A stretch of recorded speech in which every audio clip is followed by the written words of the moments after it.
Good evening, everybody. Mr. Dilip Saab's condition is stable since the time of admission. There have been multiple investigations that have been done, and we have roped in the concerned consultants. His primary cardiologist is Dr. Nitin Gokhale. He has reviewed him twice today itself. Dr. Kirti Upadhyay, the nephrologist, has seen him. Dr. Hemant Pathak, who is the urologist, has also reviewed him. Dr. Sharad Shah, the senior most gastroenterologist, had paid a visit to him. We have taken a consensual decision as regards to the investigations and the modality of treatment.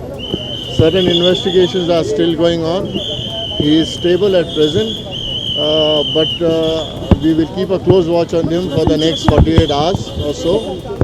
And we shall be giving you an update as and when required on a daily basis. Doctor Hindi में बताइए कि अभी उनकी क्या condition है और क्या हुआ एग्जैक्टली? कंडीशन इम्प्रूव जब से एडमिट हुए हैं उस वक्त से अभी तक उनकी कंडीशन ख़राब नहीं हुई है, उल्टा थोड़ी सी बेहतर है।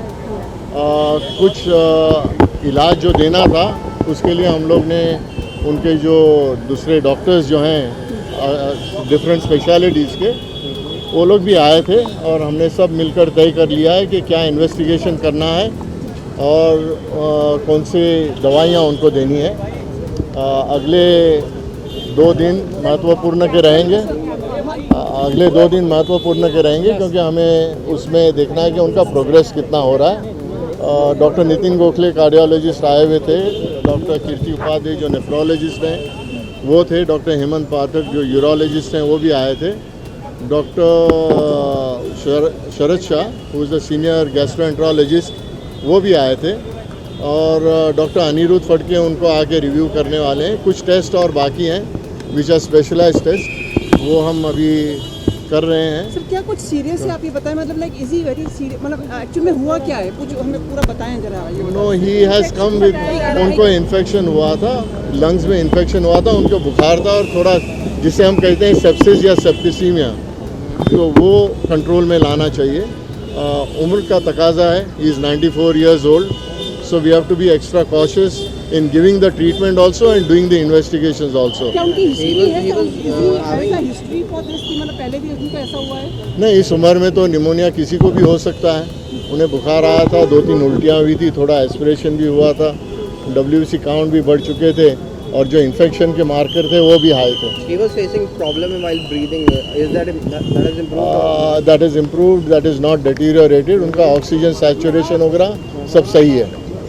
अभी कुछ लैंग्वेज में कहते हैं जी out of danger. Out of danger तो हम अभी इस वक्त नहीं कह सकते, हमें और 2 दिन तो भी देखना पड़ेगा। 48 घंटे में अगर इम्प्रूवमेंट होता है और कोई डेटीरियोरेशन नहीं होता है तो then of course he will be out of danger. इस वक्त उनको ICU की ज़रूरत तो नहीं है, लेकिन हम उनको क्लोज ऑब्जर्वेशन में रखें। सर अभी खा पी रहे हैं वो, लाइक इजी डाइट? जी, अभी खा पी रहे हैं और कॉन्शियस भी हैं, लेकिन उनको लिमिटेशन थोड़ा डिहाइड्रेशन हो रहा था, तो हमको सब बैलेंस करके देना पड़ रहा है। अभी उनके साथ में कौन कौन है इस समय यहाँ पे? उनकी मिसेस सायरा बानो जी हैं और उनके फैमिली मेम्बर्स वगैरह हैं, एंड उनके जो रोज़मर्रा के जो लोग उनको मदद करते हैं उठने बैठने में, हर चीज़ में, घुमाने में वगैरह, उनकी जो देखभाल करते हैं वो लोग हैं। डॉक्टर साहब, ऐसा सुनने में आ रहा है कि सेलिब्रिटीज़ को आने के लिए हॉस्पिटल ने अभी इजाज़त नहीं दी है, क्योंकि यहाँ पर नहीं, वो उसके बारे में मुझे पता नहीं है, उसके बारे में मुझे नहीं पता। ये चीज़ आप एक बार कह रहे हैं कि like he is not out of danger, but साथ ही से कह रहे हैं कि like he is okay, he is eating and everything, तो ये थोड़ा सा हमें मतलब देखिए 94 year old जब मरीज़ रहता है और उसको अगर कोई वाइटल ऑर्गन्स 5 रहते हैं, 1 या 2 ऑर्गन पे अगर उसका कुछ असर पड़ता है तो कब ख़राब हो सकते हैं ये इंसान बोल नहीं सकता, ना डॉक्टर्स लोग कह सकते हैं, तो उसके लिए हमें ऑब्जर्वेशन रखना चाहिए। हम लोग भगवान तो नहीं है कि बोल सकते हैं कि that he is totally out of danger. Sir एक चीज़, अगर मतलब ठीक हो जाए तो कब तक डिस्चार्ज होने की उम्मीद है? उसके बारे में मैं अभी कुछ नहीं कह सकता, हम और 72 आवर्स देखेंगे, उसके बाद डिसाइड करेंगे। सर आप मुझे मतलब रोज आके अपडेट करते रहेंगे? ज़रूर। Thank you so much. Thank you.